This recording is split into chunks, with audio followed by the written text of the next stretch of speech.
Oi, pessoal, eu sou Carla de Assunção. É um prazer estar aqui com vocês, compartilhando essas informações que eu espero tragam esclarecimentos sobre a terapêutica da acupuntura e da medicina tradicional chinesa, área em que eu atuo desde 1990. Obviamente, nós não poderemos esgotar o assunto, que é muito amplo, mas vamos fazer algumas inter-relações entre a filosofia e a ciência.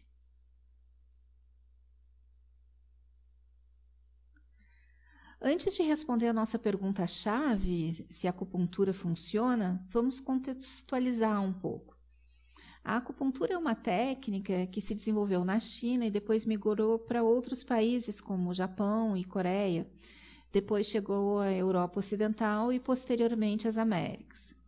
O seu uso é indicado pela Organização Mundial de Saúde para cerca de 350 doenças, baseada na experiência da sua adoção como técnica de tratamento para a saúde ao longo de cerca de 5.000 anos de cultura.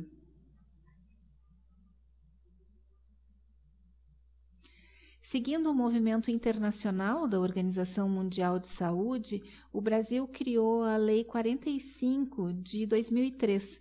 É a Lei do Enquadramento Base das Terapêuticas Não Convencionais, datada de 22 de agosto de 2003.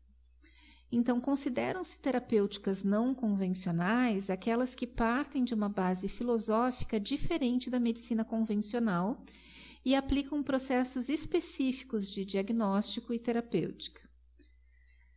Para efeitos de aplicação da lei, são reconhecidas como terapêuticas não convencionais as praticadas pela acupuntura, a homeopatia, a osteopatia, a naturopatia, a fitoterapia e a quiropraxia.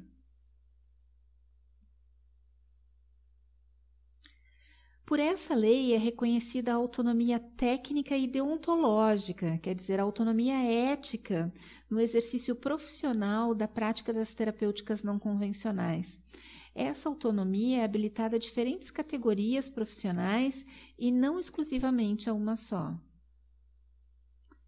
Em 2006, o Brasil cria a PNPIC, a Política Nacional de Práticas Integrativas e Complementares, e enquadra a acupuntura e a medicina tradicional chinesa nela, levando em consideração toda a sua singularidade, complexidade, integralidade e a inserção sociocultural.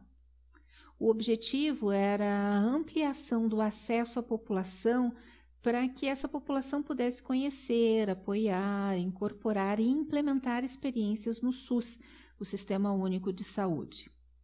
Nada disso seria proposto se não houvesse evidências clínicas positivas com relação aos tratamentos. Mas voltemos para o entendimento da medicina tradicional chinesa como um todo. A acupuntura ela pode estar relacionada lá nos seus primórdios à alquimia chinesa. A alquimia chinesa fez uso de conceitos como os 5 elementos, o Tao, a relação entre Yin e Yang, o Qi, que é a energia vital, o I Ching, a astrologia chinesa, os princípios do Feng Shui, que são aquelas técnicas de harmonização de ambientes, e a própria medicina tradicional chinesa, entre outros. Muito daquilo que sabemos sobre a alquimia chinesa se encontra no documento conhecido como O Segredo da Flor de Ouro. O principal objetivo dos alquimistas chineses era fabricar o elixir da longa vida, também conhecido como pílula da imortalidade, elixir da imortalidade, elixir do retorno de Handan e ainda elixir de ouro do Jindan. Assim, os tratamentos também buscam a cura das mais diversas doenças através da longevidade e da felicidade. Dentro da filosofia primordial, o significado das coisas era dividido em céu e terra, o que está no alto e o que está abaixo. O Yin e Yang são 2 conceitos básicos do taoísmo que abrangem a dualidade de tudo que existe no universo. Eles representam as duas forças fundamentais, opostas e complementares, que se encontram dentro de todas as coisas. O Yin é o princípio feminino, né? Está representado no grafismo como preto. A água, a passividade, o escuro, o baixo, a recepção e a absorção. Já o Yang, representado em branco, é o princípio masculino, o fogo, a luz, o alto, a atividade e a criatividade. Segundo essa ideia, cada ser, objeto ou pensamento possui um complemento do qual depende para sua existência. Esse complemento existe dentro de cada um. Assim se deduz que nada existe no seu estado puro, nem na atividade absoluta, nem na passividade absoluta, mas sim uma transformação contínua, bem de acordo com o que a física atual entende. Essas duas forças, Yin e Yang, seriam a fase seguinte do Tao, do caminho, que é o princípio gerador de todas as coisas e de onde todas as coisas surgem e para onde todas as coisas se destinam. Essa doutrina é de uso corrente na medicina tradicional chinesa. Isso quer dizer que os tratamentos passam por um equilíbrio entre os opostos. Então, tudo é um jogo de equilíbrio. Nessa ilustração, se vê a representação do Yin e Yang em estado de equilíbrio, como na figura A. Quando há um aumento de uma das forças, resulta na diminuição da outra, né? Como nas figuras B e C. E é aí que podem acontecer as patologias. Relembrando então, Yang é alto, claro, seco, quente, masculino, criativo, forte, se manifesta durante o dia. Yin é baixo, escuro, úmido, frio, feminino, receptivo, fraco, se manifesta à noite. Então, a vida que nasceu na água só foi possível pela interação desses dois elementos, Yin e Yang. Num rápido resumo, a gente pode pensar que, quando o calor e a energia agem sobre a vida, eles provocam reações químicas e físicas das mais diversas, que resultaram no desenvolvimento do ser humano como entendemos hoje. Esse raciocínio filosófico nos levou à teoria dos 5 elementos: água, madeira, fogo, terra e metal são elementos básicos que formam um mundo material. Existe uma interação e controle recíproco entre eles que determina seu estado de constante movimento e mudança. Nessa teoria, todas as coisas podem ser classificadas através de analogias nestes elementos ou nas relações entre eles. Esse diagrama dos 5 elementos estabelece simultaneamente comparações entre múltiplos códigos sensoriais e simbólicos referentes a observações da natureza. Ele pode representar os órgãos do corpo e os respectivos canais de energia, ou também pode representar a fisiologia normal ou patológica do corpo humano, os sentimentos e emoções, as cores e estações do ano. Tudo isso comparado aos 5 elementos e as regras da sua transformação, interdependência e de controle recíprocos. Na concepção da medicina tradicional chinesa, sempre há relação entre as leis do cosmos, que regem o universo, e a vida do homem. Por isso, os tratamentos devem levar em consideração a grande circulação de energia, que enfatiza os elementos e a influência do movimento diário sobre os órgãos e canais meridianos. A boa aplicação das técnicas de acupuntura requer a observação atenta dos fundamentos filosóficos para que ela funcione no sistema e não apenas no local, por curto espaço de tempo. Huangdi é o famoso imperador amarelo. Ele teria reinado de 2698 a.C. a 2599 a.C. Ele é considerado o ancestral de todos os chineses da etnia Han. Conta a tradição que, desde criancinha, o Huangdi era muito perspicaz, dotado de uma inteligência fora do comum e capaz de estabelecer raciocínios avançados, além do normal para sua idade. E isso acontecia sobre os mais variados temas. Durante o seu reinado, Huangdi se interessou especialmente pela saúde e pela condição humana, questionando seus ministros médicos sobre a tradição médica da época. Do registro das conversas entre Huangdi e os seus ministros surgiu a obra conhecida atualmente como Neijing, o clássico do Imperador Amarelo, onde estão os fundamentos filosóficos da medicina tradicional chinesa.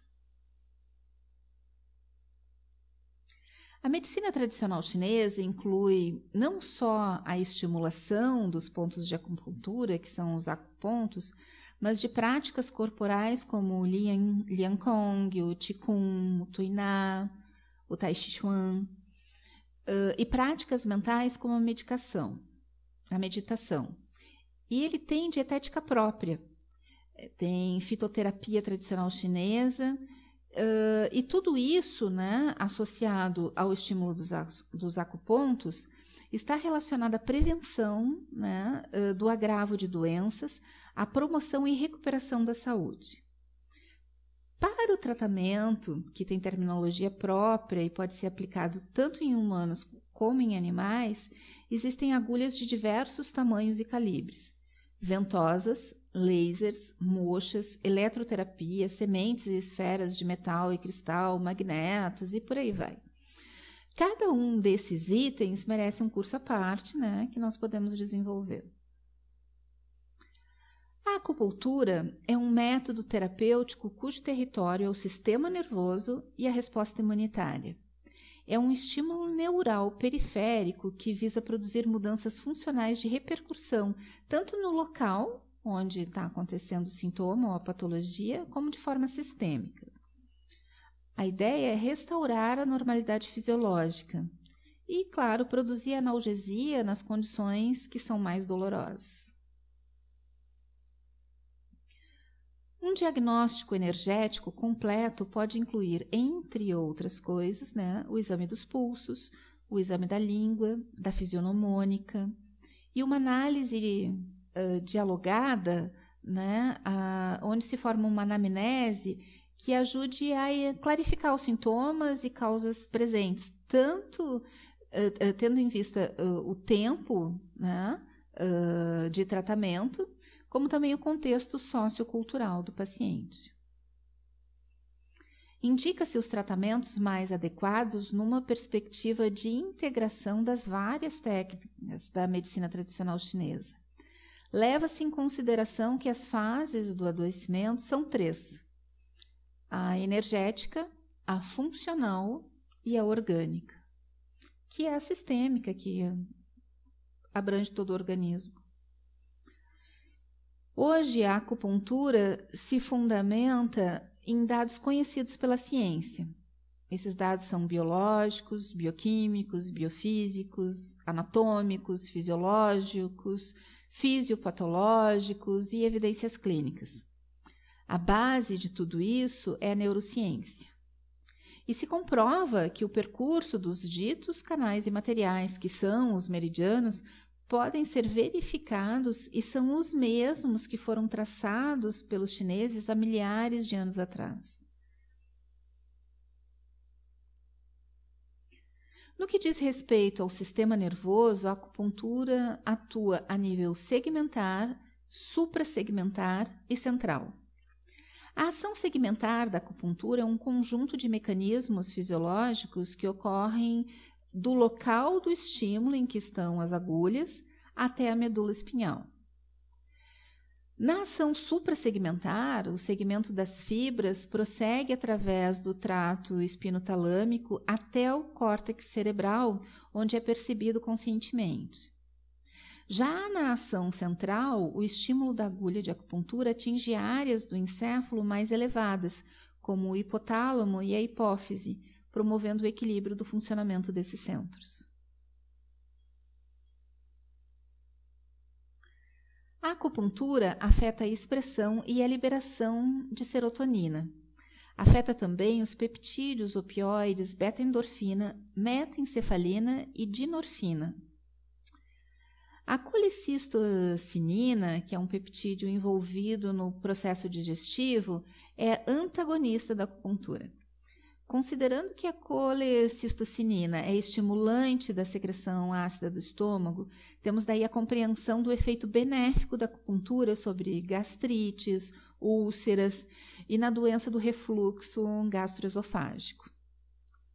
Em dado momento, se postulou que a ação da acupuntura seria fruto apenas da liberação de endorfinas, mas a rápida instalação da analgesia e a sua duração maior que o tempo de aumento da quantidade de opioides liberados pela acupuntura demonstra que outros mecanismos estão envolvidos.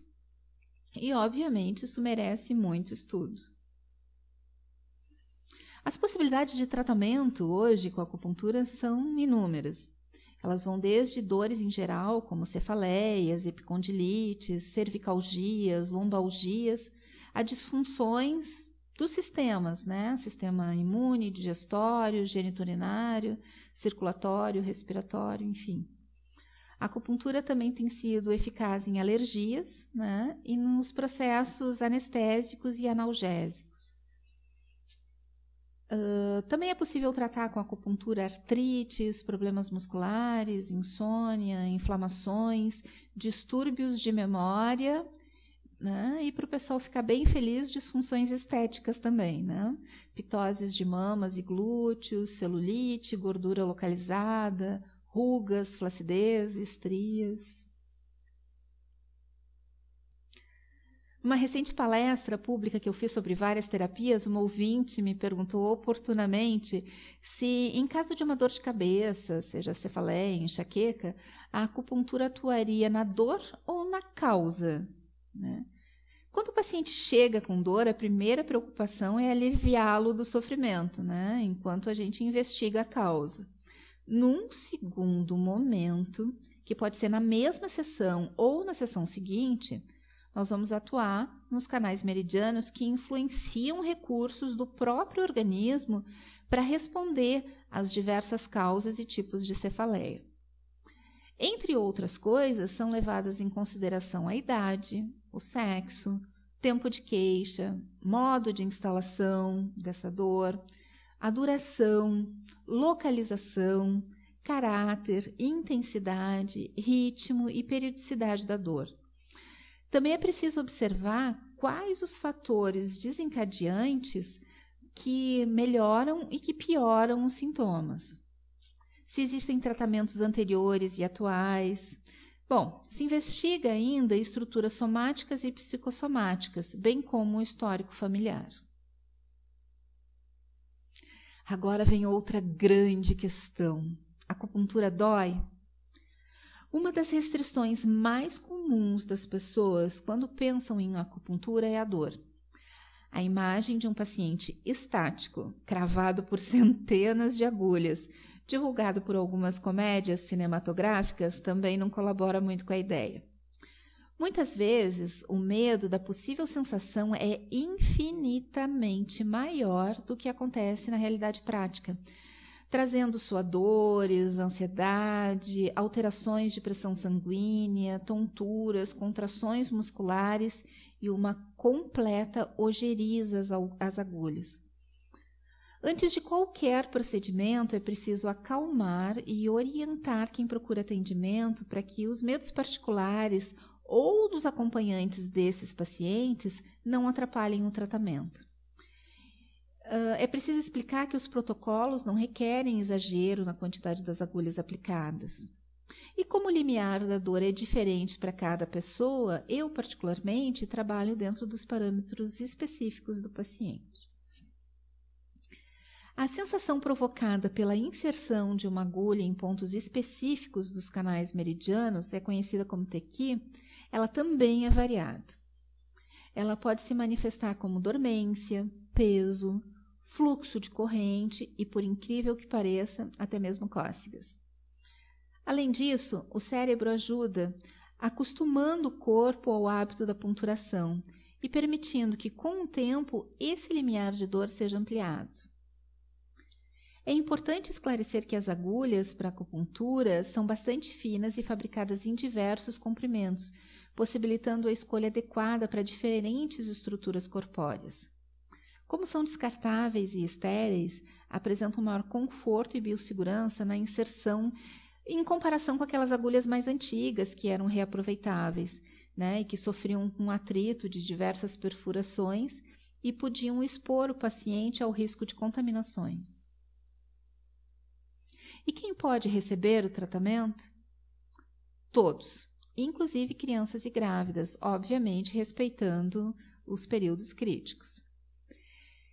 Desde a concepção, isso também é possível ser feito, com o objetivo de nascer com melhores condições físicas, psíquicas e mentais. A acupuntura, por exemplo, ela pode aumentar a eficácia de tratamentos de fertilização. Um estudo conduzido por pesquisadores americanos e holandeses sugere que a acupuntura pode aumentar em até 65% as chances de sucesso dos tratamentos de fertilização in vitro. Os especialistas da Universidade de Maryland, nos Estados Unidos, e da VU University, na Holanda, basearam-se em 7 outros estudos que analisaram 1.366 mulheres desde 2002.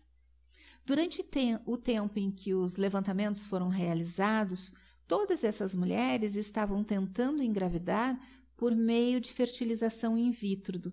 O método pelo qual o óvulo é fertilizado em laboratório e em seguida é implantado no útero.